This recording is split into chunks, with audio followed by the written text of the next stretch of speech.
9, 8, 7, 6, 5, 4, 3, 2, 1, engage! Chinese architecture from early times used concepts from Chinese cosmology, such as feng shui and Taoism, to organize construction and layouts, from the common residence to imperial and religious structures. The Chinese palace and landscape architecture, which is a long history, are highly accomplished and uniquely styled in terms of planning, architecture complex, space, and even ornament. All of the Chinese palace, temple, and mansion, the most magnificent, beautiful part is the roof, which is built with the most conspicuous difference from Western building, and which have won the most praise for Chinese architecture. The roof, there is a special kind of ornament called Wen Xiao or zoomorphic ornament, namely a pony riding god followed by a string of zoomorphic figures, some of which are on the main ridges, with others on the sloping branch ridges and eaves. Ornaments have their origin in the Chinese dragon culture, an important part of the brilliant Chinese culture. Energetic, decisive, optimistic, intelligent, and ambitious, the Chinese dragon is often seen as the symbol of the Chinese nation, and Chinese people everywhere fondly claim themselves as descendants of the dragon. As some Chinese people are adored of the dragon and hope it might help them to get rid of the ill fortune and natural disaster in their life.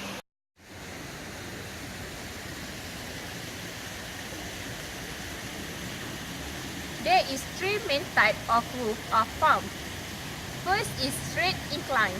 Roof is with a single incline. There is the most economical type of roofing and a most prevalent in communal architecture. Second is multi-incline.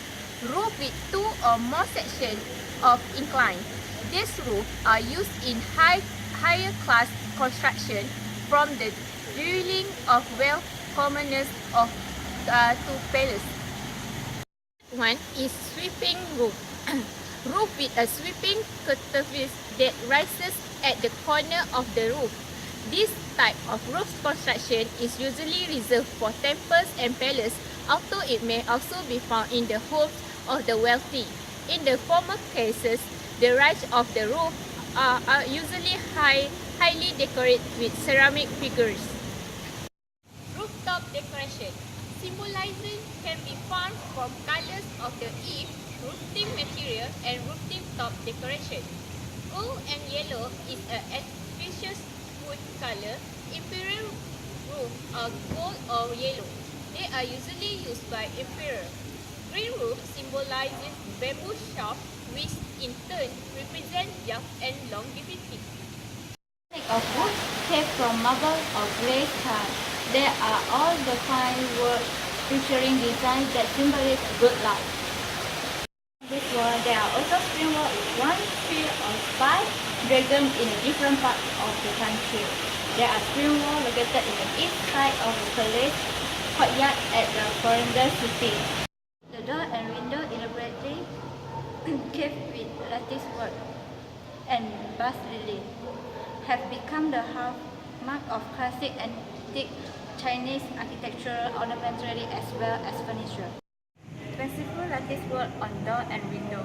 It is a grand feast for the eyes when lingering on the line of China antique door and window, which are legacy from the Ming and Qing dynasties, and when appreciating the excellent workmanship and wood styling.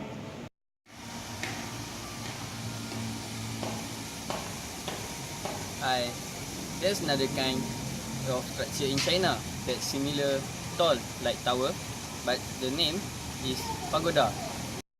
The pagoda was introduced from India to China, and then after they introduced to China, its meaning was expanded. So they are of a very rich style, providing scope for artisans to freely display their imagination. Enclosure. In much of traditional Chinese architecture, Buildings or building complexes take up an entire property but enclose open spaces within themselves. These enclosed spaces come in two forms. The first one is courtyard. The use of open courtyard is a common feature in many types of Chinese architectures. This is best exemplified in the Sihuan, which consists of empty spaces surrounded by buildings connected with one another either directly or through verandas. The second one is skywell. Although large open courtyards are less commonly found in southern Chinese architecture, the concept of an open space surrounded by buildings, which is seen in northern courtyard complexes, can be seen in the southern building structure known as the skywell. This structure is essentially a relatively enclosed courtyard formed from the intersections of closely spaced buildings and offers small opening to the sky through the roof space from the floor up. These two enclosures serve in temperature regulation and in venting the building complexes.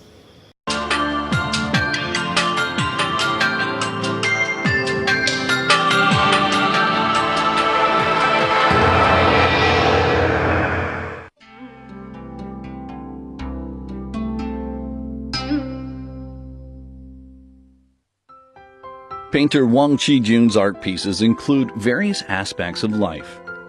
There is tradition and fashion, architecture and culture, passion and stillness, modern and ancient, multiple cultural aspects, and the combination of Western and Eastern painting techniques. He uses lines and colors as an art form to depict the Chinese traditional architectural designs. Wang is deeply passionate about the art of architecture. He is especially interested in painting various styles of Chinese traditional houses, i.e., the garden-style houses of the South and the majestic palaces in the capital city.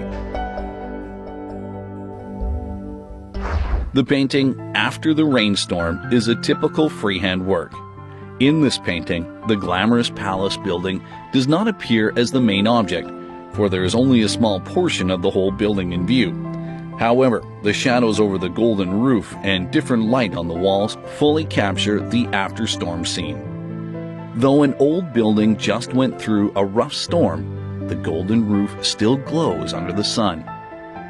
This is a painting of Wang's deep love towards the ancient traditional architecture. This painting is titled Morning Light. In the background, there are imperial palaces still in the dark shadows. The main character is the golden lion receiving the first morning light shining upon its body. Its eyes are wide open, as well as its mouth, as if giving a morning roar. A sleeping lion is awakened by the first morning light. The bright golden body is contrast to the palace's dark shadows. The painter skillfully used light and shadows to depict the awakened lion overlooking the world. The Meridian Gate Tower is the main entrance to the Forbidden City. This is one of the most majestic buildings in the whole city. In his painting, The Clouds and the Moonlight, Wang Qijun left a great margin to depict the clear and quiet night sky and the moon. The majestic Meridian Gate Tower under the night sky seems bleak and quiet. This painting is titled The Incense. These 4 incense burners are located at the foot of the emperor's throne. Back in the emperor's days, there was always incense burning. In this painting, all 4 of them are quietly sitting on stands as if they are telling the stories of the rise and fall of the kingdoms.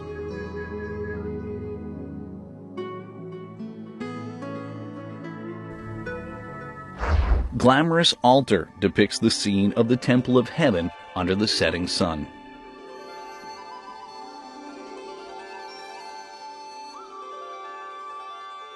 The Imperial Garden under the setting sun depicts the largest imperial gardens at the Summer Palace in Chengde.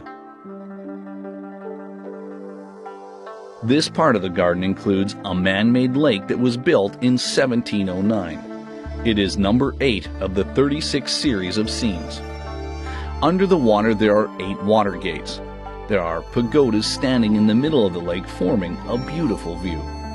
The painter captured the sunset to depict the past glamour of ancient architecture.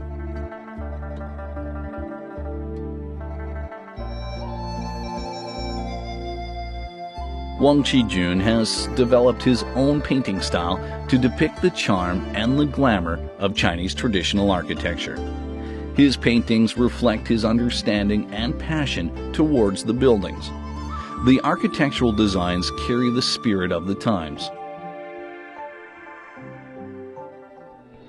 Chinese ancient architecture is a crystallization of the wisdom of Chinese ancestors. Today, through these paintings, we can forever remember the charm and glamour of past days.